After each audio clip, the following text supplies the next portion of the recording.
We were both kind of out of school, recently out of school, just gotten married.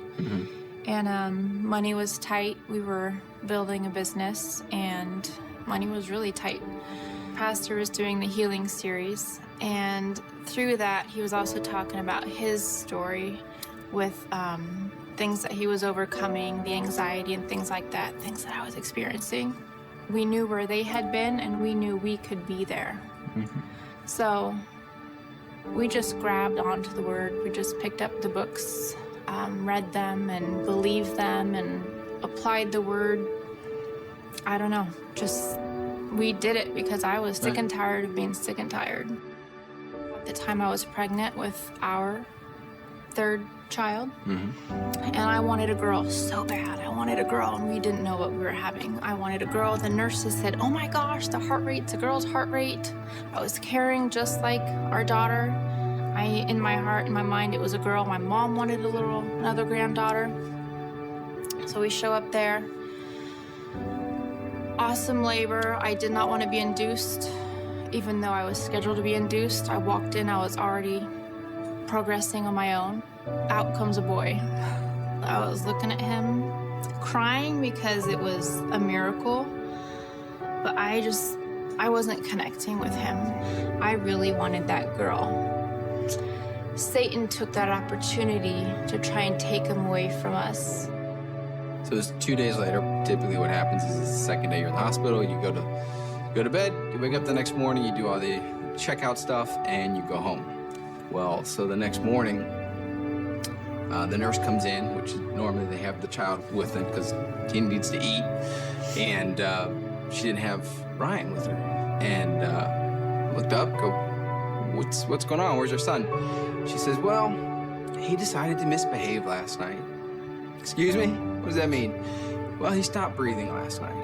It was actually several times over the period of that evening.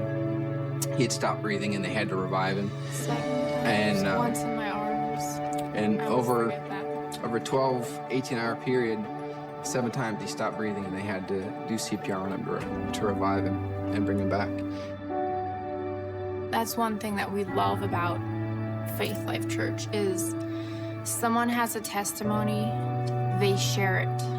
What immediately came to my mind was the Hocott family story of Holland when she had no heartbeat for over 30 minutes.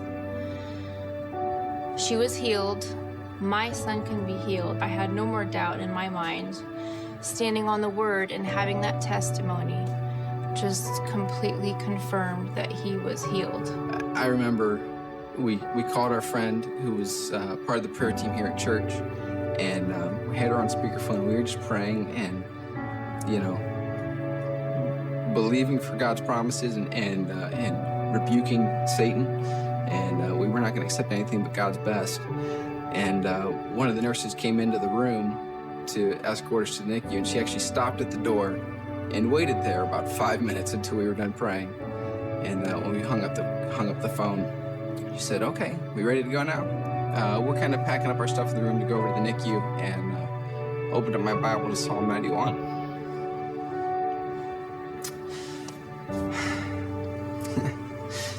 Psalm 91 says, I will satisfy you with length of days.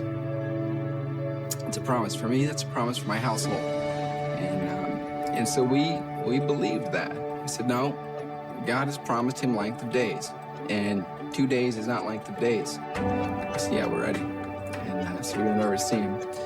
And the NICU doctor that was tending to him was an expert in neurology and heart lung sort of things. He was an expert in that area. And in fact, a friend of ours who's a pediatrician, when Stephanie called her, our friend said, Steph, if there's any doctor in the country you want watching your kid, it's him. He's the best. He came in and he said, well, it's either he's got a brain deformity or he had a blood clot in the brain or his heart's deformed or his lungs deformed. We might have missed something, or he's got something wrong with his, with his vascular system, or what. He goes down this litany of things and says, we're gonna find out what it is. In the natural, there was something wrong, very wrong with him, because it wasn't the typical newborn apnea. It wasn't that they were tapping his foot and he wasn't coming back. He was completely gone. We believed and we prayed over all of our kids when we first found out we were pregnant with every one of them. We prayed and believed that they were perfectly formed. God said, I knew you in the womb and I formed you perfectly. God doesn't make mistakes, so we're gonna have babies that are perfectly formed. And so we stood on that. So it was kind of challenging when you're told he's the best and he's been telling you that we're gonna find something wrong. We don't wanna find anything wrong, quite frankly. And so we was kind of, okay, but we're believing that he's perfectly formed. And they did every test you can imagine on him, any test they could think of over the next couple of days, and could not find anything wrong. The NICU doctor, he was getting frustrated, quite frankly. He was almost mad at us because at that point, we had peace. We knew that our son was fine. He was healthy. And the doctor was kind of mad because he couldn't find anything wrong. And so he looked over at us and he said, I'm holding Ryan, and he's kind of going over the last reports of all the tests they've done, and we can't find anything. He just looks at me and says, you look at peace about this. I said, yeah, we are. He said, you're ready to take him home, aren't you? I said, yeah, we're ready to go home. He said, get out of here. He said, okay.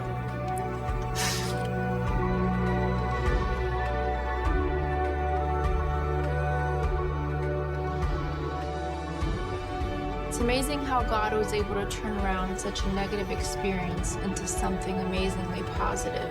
Because of what we went through, our family is so much stronger. We value family time more, I think, now. We value life more now than we did before because we almost lost a life. So we have family time. We spend time cooking together. We spend time playing games together. We don't just stay on our phones and not paying attention to our kids. When you almost lose something and you realize how fragile life is, you value it that much more. God is good and he wants good things for you. We've seen enough of his goodness to know that there's better things ahead. And we can be smart enough, we can be faithful enough to overcome the challenges that come along.